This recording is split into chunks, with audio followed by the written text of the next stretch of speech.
তোমাদের মধ্যে অনেকেরই হয়তোবা পাখি পালার শখ রয়েছে বা অনেকে পালছো। তবে আমি গত 12 থেকে 15 দিন আগে এই দুইটা পাখিরে কিনে আনছিলাম হচ্ছে একদমই ছোট অবস্থায়।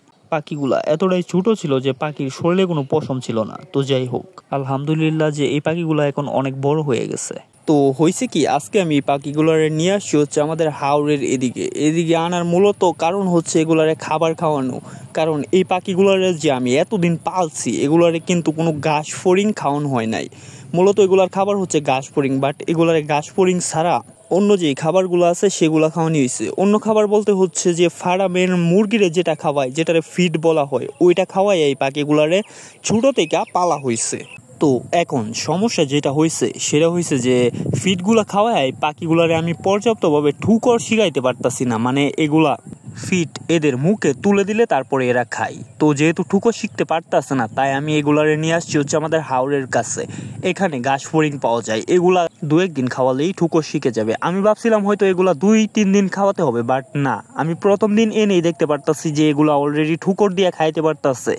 বাট এই ঘাস ফড়িংগুলা ধরতে খুবই সমস্যা। মানে এগুলা মানুষের উপস্থিতি পায় লাভ দিয়ে এক জায়গা থেকে অন্য জায়গায় চইলা যায়, যার কারণে এগুলার ধরতে খুবই সমস্যা। বাট আমরা অনেক কষ্ট কইরা কিছু ধরতাছি, দইরা পাখিরে খাওয়াইতাছি।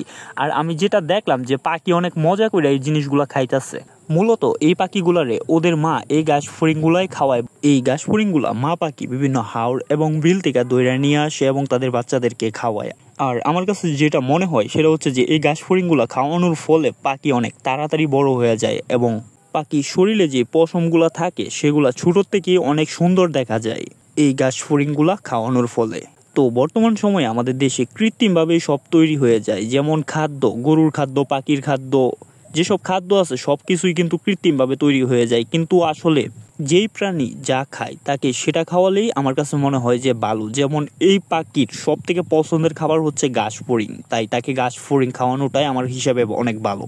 বাট এই ফড়িংগুলারে ধরতে সমস্যা যেহেতু, তাই আমি এগুলার ফিট খাওয়াইয়া বড় করছি। যাই হোক, তারপরে আমি মাঝে মাঝে চেষ্টা করব এখন থেকে যেন ঘাস ফড়িং ধরে এগুলারে খাওয়ানো যায়। আমাদের হাওরের এদিকে প্রচুর পরিমাণে রয়েছে ঘাস ফড়িং।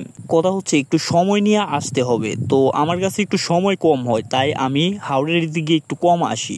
বাট সমস্যা নাই, এখন থেকে আমি চেষ্টা করব যে আমার পাখিগুলারে নিয়ে বিকালবেলায় হাওরের দিকে চলে আসতে এবং এখান থেকে ঘাস ফড়িংগুলা দইরা ওদেরকে খাওয়াইতে। তো যাই হোক গাইস, আজকের ওয়েদারটাও খুব সুন্দর ছিল। মানে তাই আমি চেষ্টা করলাম যে আমার পাখিরে খাওয়ানোর সাথে সাথে সুন্দর একটা ভিডিও শ্যুট করে ফেলি, যেটা আপনাদের সাথে শেয়ার করা যাবে। তাই আজকের এই ভিডিওটা, তো এই ভিডিওটা কেমন লাগছে তা আমাদেরকে অবশ্যই কমেন্টে জানাবেন এবং আপনারা যদি আরও এই ধরনের ভিডিও দেখতে চান তাহলে সেটাও জানাবেন। আর মাস্ট বি আমাদের এই চ্যানেলটিকে সাবস্ক্রাইব করে আমাদের সাথে থাকবেন, কারণ ইন ফিউচারে আমরা আপনাদের জন্য আরও অনেক ভালো কিছু কন্টেন্ট নিয়ে আসার চেষ্টা করতেছি।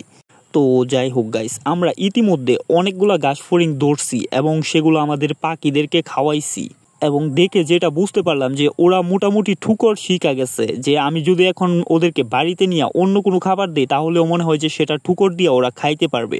আর আমাদের গ্রামটা আপনাদের কাছে কেমন লাগছে সেটা আমাদেরকে অবশ্যই কমেন্ট করে জানাবেন। ভালোবাসা রইল কিশোরগঞ্জ থেকে। আমি শাকিল নূর, দেখা হচ্ছে পরবর্তী ভিডিওতে।